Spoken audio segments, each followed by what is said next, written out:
And we just look into the effects of electromagnetic frequencies on the body. And we're talking about, this is what Martin Powell has found out through all the scientific peer-reviewed studies, who's a professor emeritus of biochemistry and basic medical sciences at Washington State University. We're talking about reduced fertility, neurological damage, physiological damage, that's organ damage, increased oxidative stress. Now, oxidative stress is an imbalance of free radicals and antioxidants in the body. Apoptosis, which is programmed cell death, cellular DNA damage, hormonal effects, cardiac effects, so increased heartbeat or slowing down of the heartbeat, early onset of Alzheimer's and dementia. We're seeing a lot of people getting brain fog, autism, which has gone up dramatically, especially in children, ADHD. Children's bodies are smaller and their skulls are thinner. Adapt 2030 Mini Ice Age Conversations covers changes in our climate due to a new and intensifying grand solar minimum. In the media, overlooking, downplaying, or burying cold weather changes occurring on our planet. This is in order to keep the global warming agenda steaming full speed ahead. I do this podcast and radio program because we need to begin conversations on how to adapt our food growing strategies long before 2030 as agricultural zones shift, affecting global crop output, but very few mainstream media outlets are talking about the most important issue of our time, cold weather crop losses. Our sun is going through a 400-year cycle, which has effects on our weather patterns as our magnetosphere weakens and the jet streams go out of flow. It's not CO2, it's not you, it's the sun. Are you ready to thrive in the Grand Solar Minimum? Then join me for Mini Ice Age Conversations. I'm your host, David DuByne. Good afternoon, everyone. Today I have with me John Kitson. He runs the site 5gawareness.com. Now, you've heard me routinely in the last, say, 4 to 5 months talking about what I consider the usage of 5G for crowd control during food shortages as we enter this grand solar minimum. But at the same time, the new bandwidth and the frequency waves that can be carried inside this entire new network, there's much more going on than just using it for crowd control. What about the physiological effects across, what's happening to our minds and our bodies with this new technologies that's being unveiled? There hasn't been that much study. When we talk about a new medicine coming out, how much research should they have to do before a new medicine makes it to market? Well, 5G, there's been almost zero study done on what the effects would be as we get into this ultra high frequency. So I brought John here to join us today. And, the last time we talked off camera, we had an amazing conversation, rolled on for quite a long time, talking about the interweaving of the changes of society, the collapse of the economy, the rollout of 5G, and everything in Europe with the Unified Defense Force, and a lot of things that we just are not aware of in the United States going on over in Europe and the UK. So it's going to be a different perspective on almost everything you've seen or heard about 5G in the United States and Canada. If you're viewing from that part of the world, if you're from the UK, thanks for joining us as well. John, I do appreciate your time, and the floor is yours. Just let's roll like we did last time. It was such a smooth and easy and effortless conversation. So we're just going to feed off of each other's thoughts and ideas here. Tell us about the conference, too. And one last thing here, Radiation Health 2019, that's on September 28th. Again, that's a symposium. It's a meeting, talk, and a different venue to explore and explain more about 5G. So, John, thanks for joining me, and it's yours. Yeah, thanks for having me, David. That's a very important symposium that's coming up.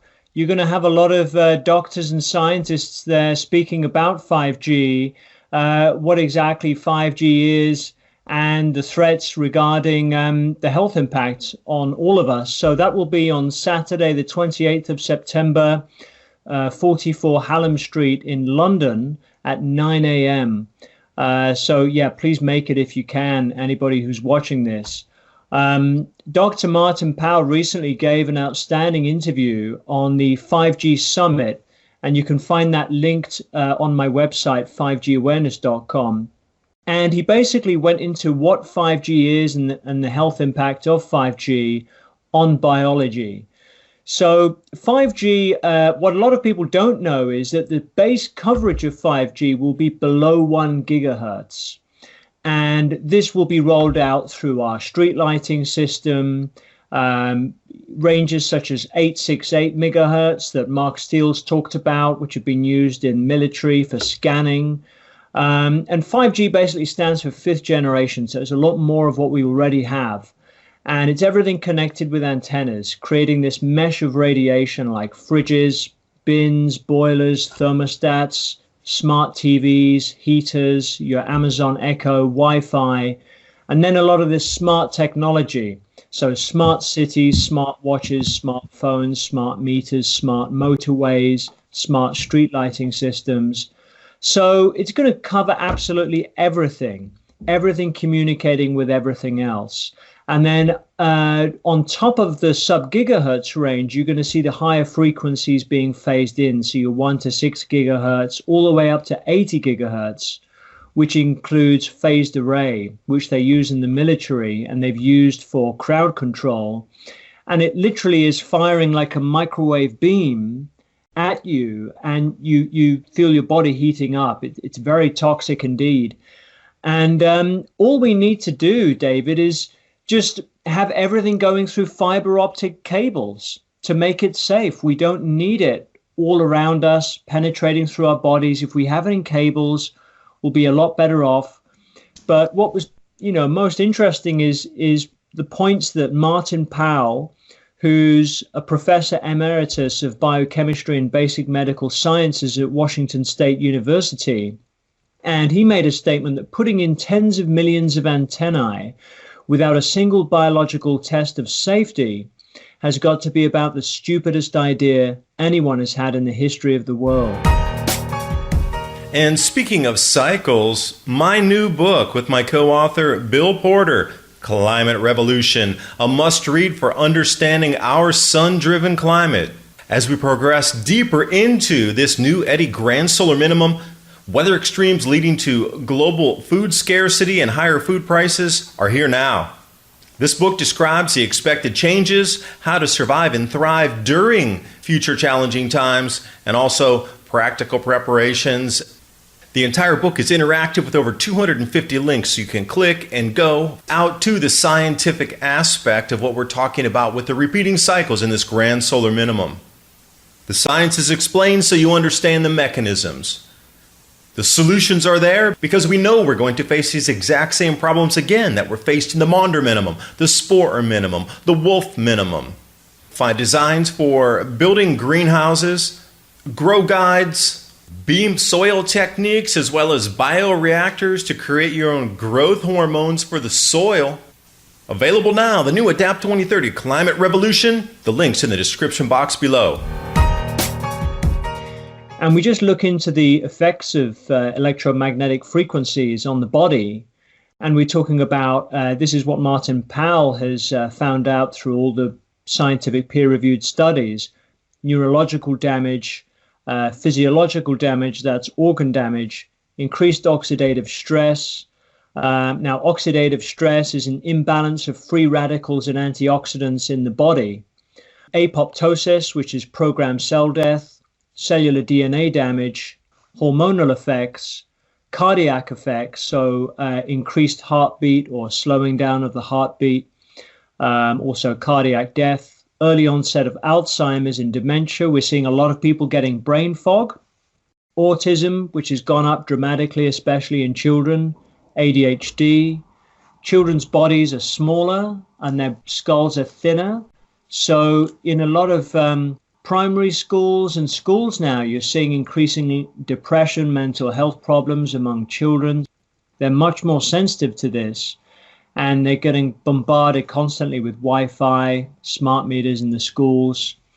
And what's interesting is that Lloyd's of London won't insure against electromagnetic frequencies, as well as other insurance companies. And the industry is basically ignoring the effects on the biology. They're looking at only the thermal effects, but not the biological effects. And the safety guidelines are basically fraudulent. They don't take account of these biological effects.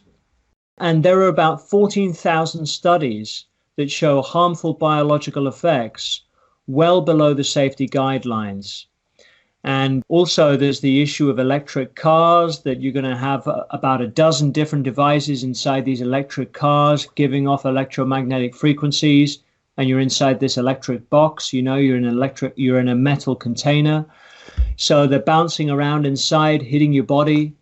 And then what's also interesting, when you look at plants and insects, and of course we're coming into this time now, as you've correctly stated, where we have to look into growing food.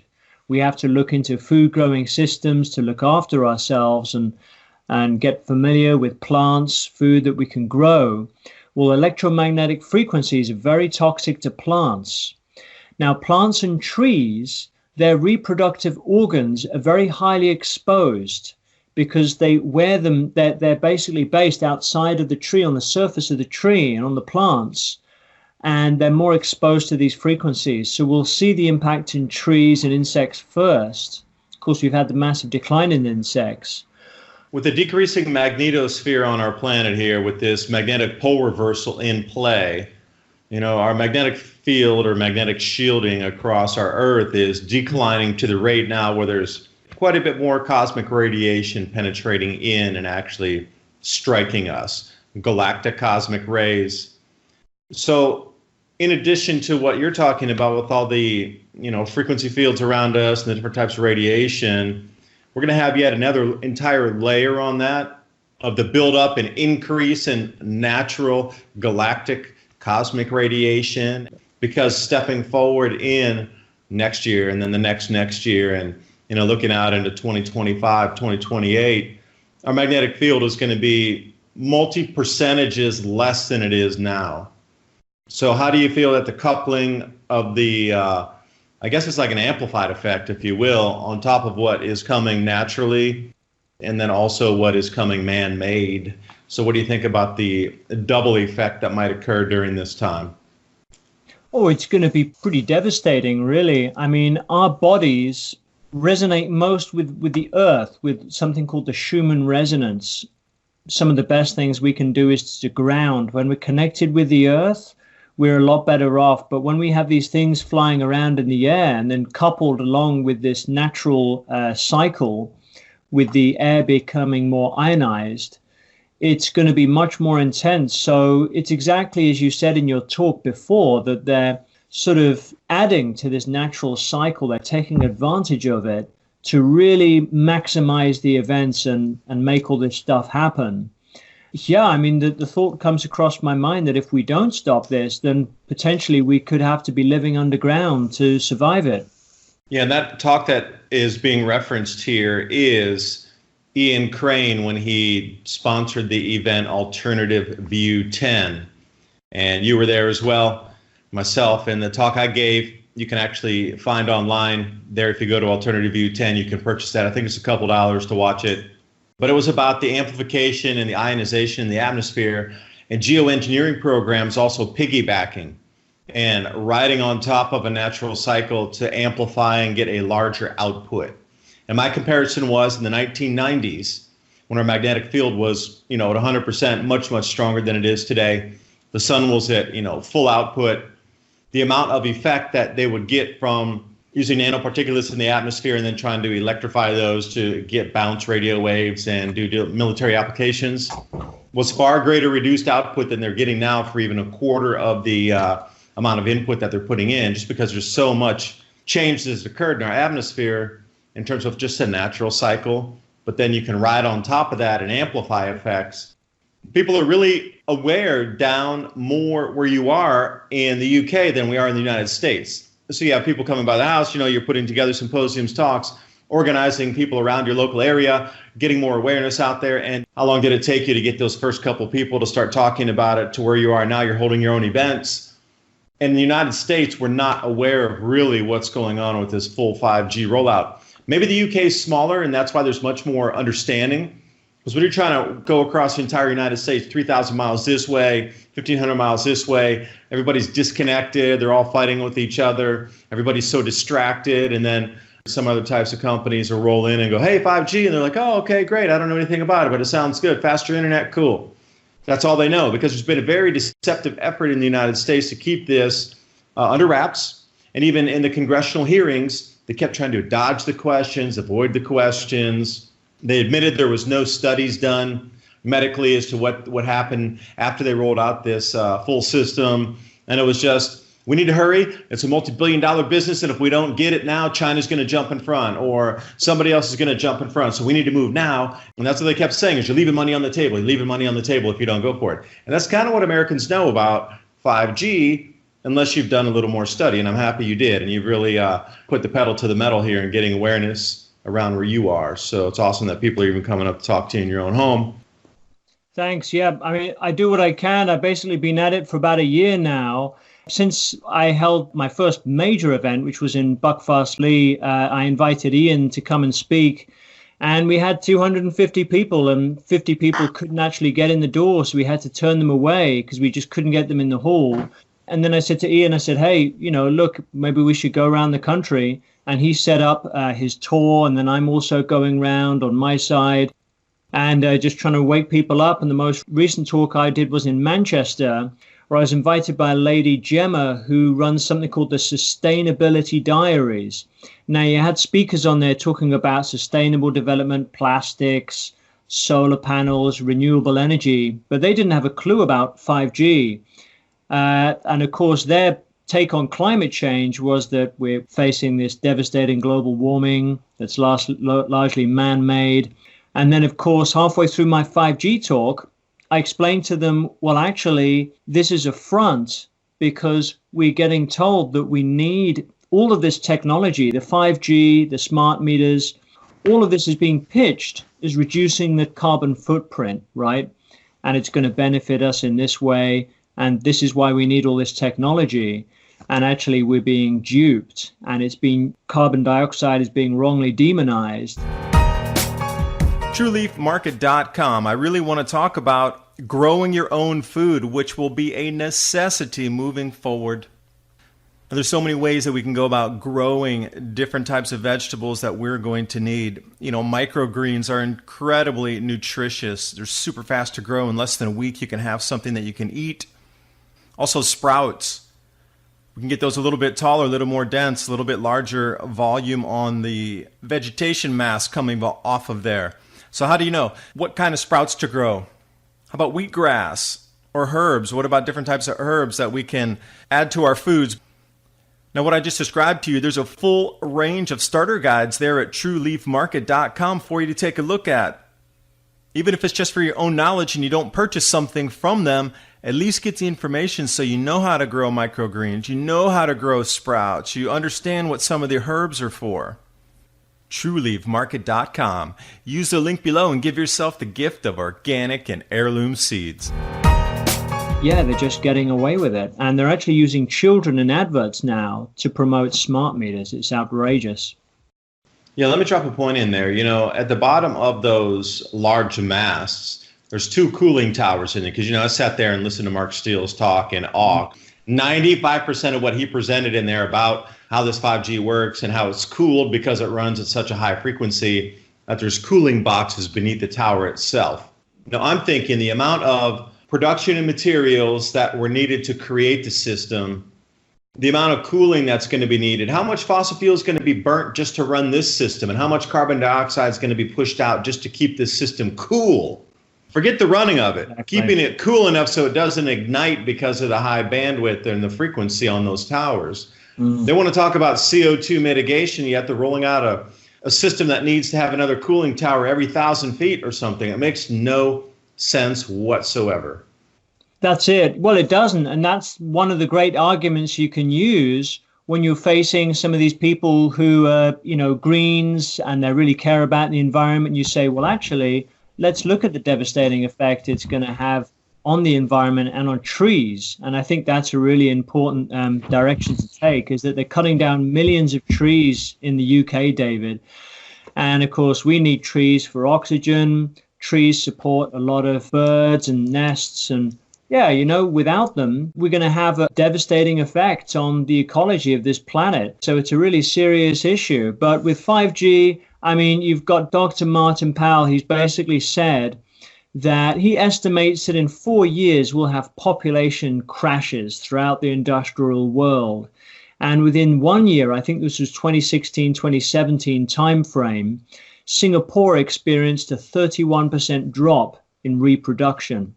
And he's basically said that this is without 5G, that due to what we know from human and animal studies, and animal studies are very predictive about what happens in humans because, of course, the reproductive cycle is faster, that everything goes faster, and there's a lot of money going into it, which shows that obviously they're working as ways to predict what will happen in humans.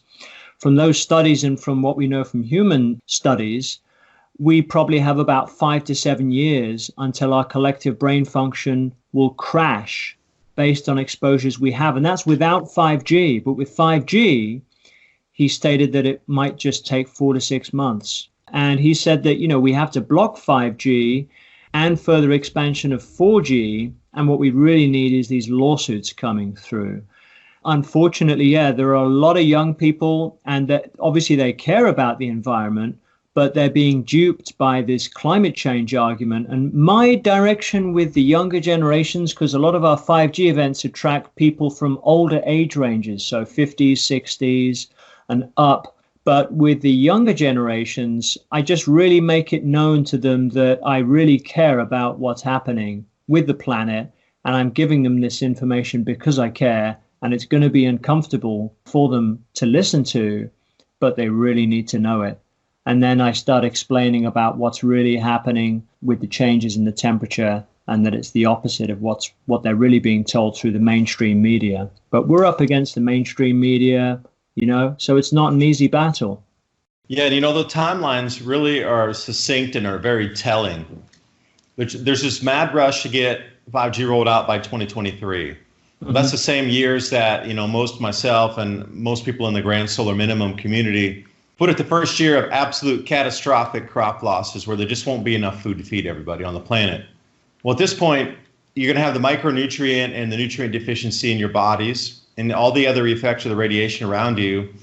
If your body's not even well fed enough and you're already going to go into a declined immune system state from all the waves around you, the wavelengths around you bombarding you consistently, and then we get into a famine situation or a very reduced calorific intake of quality foods, what's going to happen with the body there? You mentioned it, the population decline. Is this part of a wider agenda here? Because in 2023, there won't be enough food to feed everybody. And this is what massive fighting for food will begin in the streets. But at the same time, you're talking 5G needs to be all enrolled, and just within a year or so, it starts to have effects on people. It's too coincidental that the timelines are matching up step for step for step, lockstep from this point forward moving.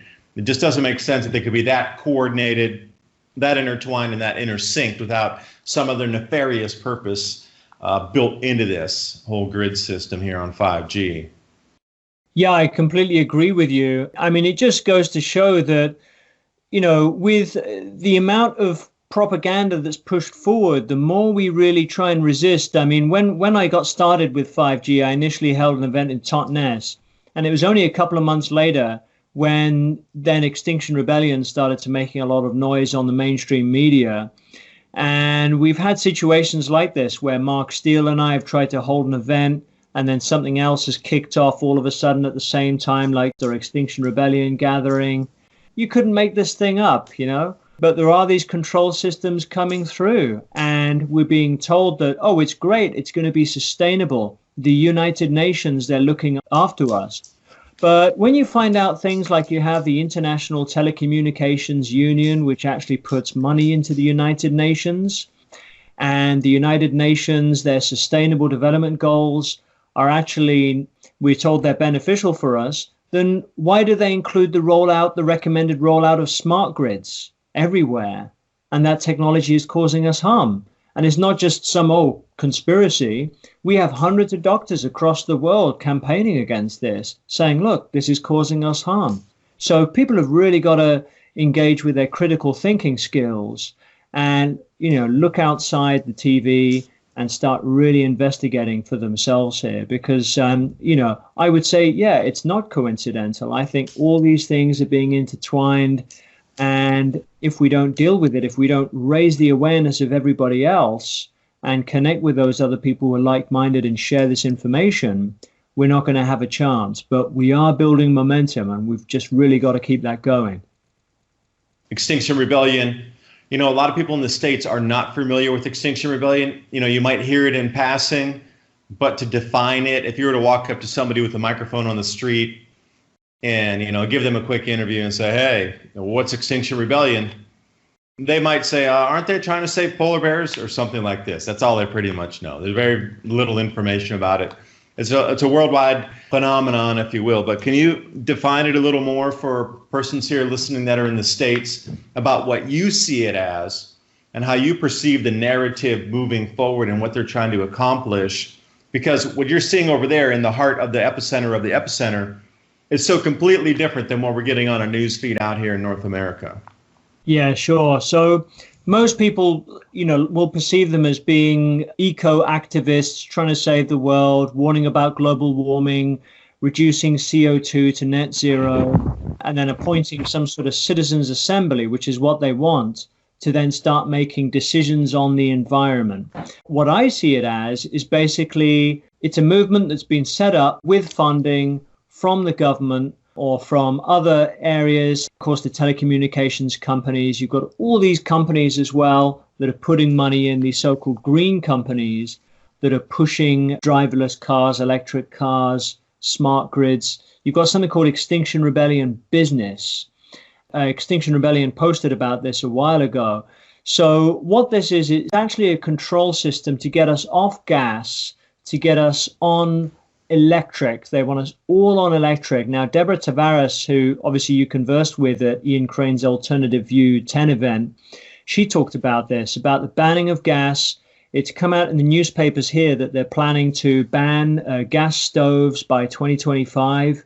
In Ireland, phasing out petrol-based cars, so moving to electric cars. And then, of course, you see all these skyscrapers going up in the cities like Manchester, where I've just been. Manchester's to be a smart city.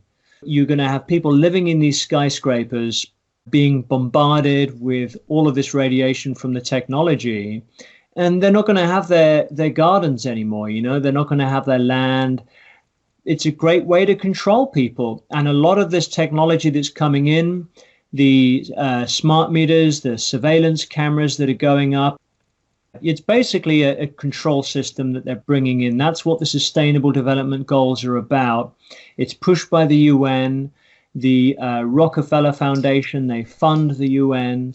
We've just got to research the connections here, but it's basically a control system being promoted as a grassroots movement, which it's not. And we know it's not because they're getting all the mainstream media attention. 5G isn't. They're allowed to take control of all these different streets. And yeah, that's what I think it is. Go to net zero. I don't know if anybody understands what that means, but that means your farming machinery sits idle in a field because it runs on petrol. So I don't know how we're going to get to the farming aspect to continue to grow the amount of food that we would anyway. Forget the Grand Solar Minimum for a moment and the crop yield reductions coming from decreased solar activity and out of sync weather patterns that are throwing off farmers into when they should plant and when they should harvest. Forget that for a moment, step aside. But how do people in their right mind think that we're going to continue global agriculture on machines that run on fossil fuels to plow the fields, to harvest our crops, to process it in a factory that needs heat, generally it's natural gas, to be able to produce that food that you eat then? There's a huge disconnect here between this whole net zero and when you exhale, you breathe carbon dioxide out at 40,000 parts per million. Are they going to outlaw breathing in the future? I mean, this is kind of the absurdity and lunacy where we're heading to. They're trying to outlaw wood stoves at the moment. San Francisco started this back in 2016 to outlaw wood stoves, like wood burning stoves, so you can create your own heat in your house. That way you don't have to rely on the power grid. You don't have to rely on the centralized system if you can create your own heat in winter. How many hundreds or thousands of dollars is that if you can heat your own home? I mean, these incredibly efficient wood burning stoves that we have now, I mean, the amount of CO2 released out of those things is so minimal anyway. You probably put more CO2 out driving to work than you would burning a wood stove these days with the efficiency gains. And I mean, you put a toothpick in there and it can heat your house. Now, it's incredible. And I'm not joking either. It's like incredible the efficiency of these and how very little wood it takes to produce an enormous amount of heat. I'm surprised we haven't moved to biomass more anyway. But, you know, what you're talking about with the UN goals here in Extinction Rebellion for the business side of it sounds very much like Al Gore in the day of, when that first Inconvenient Truth movie was released, and then all their friends were suddenly large stake owners in solar panel companies, wind companies. You know, George Bush was a major owner in switchgrass companies to produce ethanol. You know, and then suddenly they're talking about switchgrass in the news, and they're the largest stakeholders in switchgrass ethanol companies. It's nothing more than a sham. It's nothing more than another way to make money. And, you know, that's my personal opinion. Completely agree. And of course, long term, it's not going to make any money because, of course, with the sun dimming, where's the sunlight going to come for the solar panels? And what about the collapse in terms of population and health crises as a result of all this exposure to this electromagnetic radiation? I just can't see things continuing. And we've got a lot of mental health issues in kids. We just can't live with this technology. This video is brought to you by our friends at TrueLeafMarket.com. Heirloom and organic seeds for any grow zone on our planet.